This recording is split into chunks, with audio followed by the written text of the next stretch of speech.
Access Food Pantry says it needs support as holiday food demand is high, yet donations are down. Plus, we have an update on the Northern California fisherman who disappeared last weekend. And after a very rainy and snowy week, we're finally seeing some dry conditions on the way.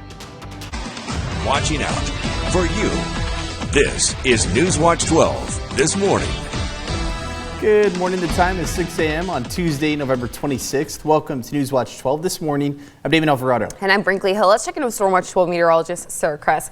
Sarah, how are things looking today as people head out for their holiday festivities? As they're heading out today, you're still going to expect to see some shower activity across the region. If you're heading along the passes this morning as well, seeing some snowy conditions along the roads, waking up with our snow levels closer to about 3,000 feet this morning. So definitely seeing some snow across the region, even as we're heading over into Klamath County. Expect to see some snow showers as you're heading out the door if it is relatively soon. But today we will still expect the chances for showers, especially as we're heading through those morning hours. Chances are going to decrease as we head into the afternoon, and it is looking like we're going to expect a drier evening. But temperature wise, we will be into the 40s as we're heading over into the Rogue Valley today. And then as we head over east of the Cascades, Klamath Falls, only about a high of 40 today. So it is going to be rather chilly. But planning out the rest of our day, again, like I said, not warming up too much, only making it up into the mid 40s. And as we head into those nighttime hours, we will be cooling down quite a bit, starting off with those mostly clear skies, but low-level clouds and fog will be moving up for our commute tomorrow morning. We'll talk more about what we can expect the rest of the week coming up in our next forecast. Holidays are a time for increased need for food banks, but with them also being the time for giving. The increased donations typically cover that higher need. This year, local food banks are reporting drastic declines in donations. NewsWatch 12's Rocky Walker takes a look at how they're dealing with less donations. Food going from banks to families increases in the holiday season, but in a normal year, increased donations make up for this demand. This year, many banks are seeing empty shelves, relying on the state or grants to meet the need the community has. We kind of cobble it together from a bunch of different sources. Food banks have been able to still feed their communities, but with a long holiday season ahead, they've had to rely on alternative support. Agencies and pantries that give out food from the banks are seeing their lists of items become smaller, giving them less than they have had in the past.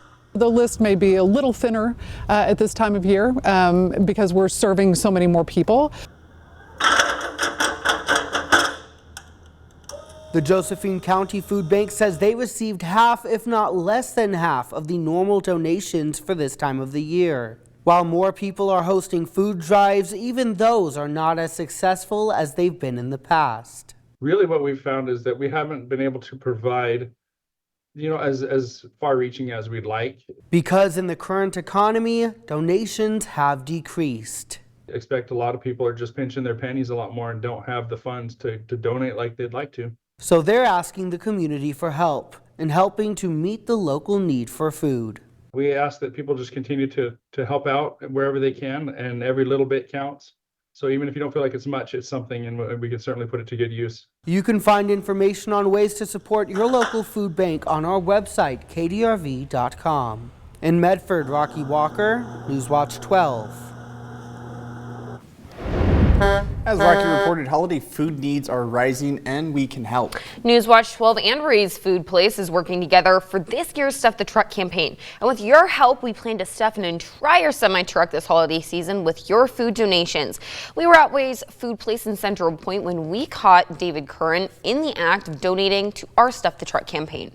I think there's a lot of beautiful people that have been helping a lot of folks, but we all know if you take a look around a little bit, there's a lot of people that need some help.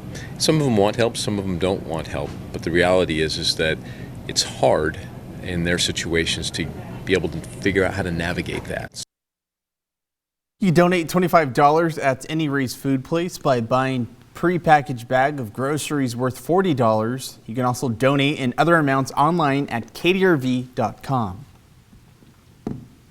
The Oregon Shakespeare Festival is announcing the productions for its 90th performance season. OSF lists 9 productions for 2025, starting with William Shakespeare's Julius Caesar at Angus Bomer Theatre in March.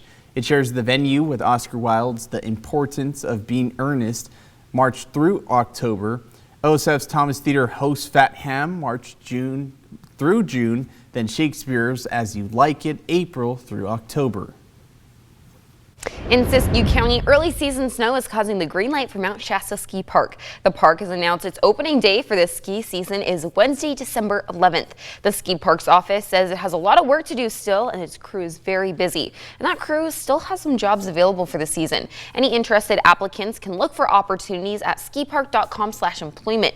Opening day is going to run 9 a.m. to 4 p.m. The U.S. Forest Service is working to help at-risk communities tackle wildfire risks. The service is now accepting applications for the Community Wildfire Defense Grant Program.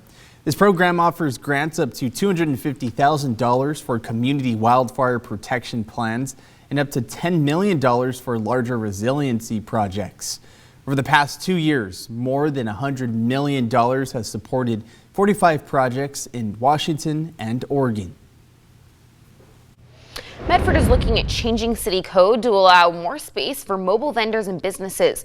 Right now, only mobile food trucks are allowed on designated city land. Things like mobile hair salons and clothing vendors don't have those same opportunities.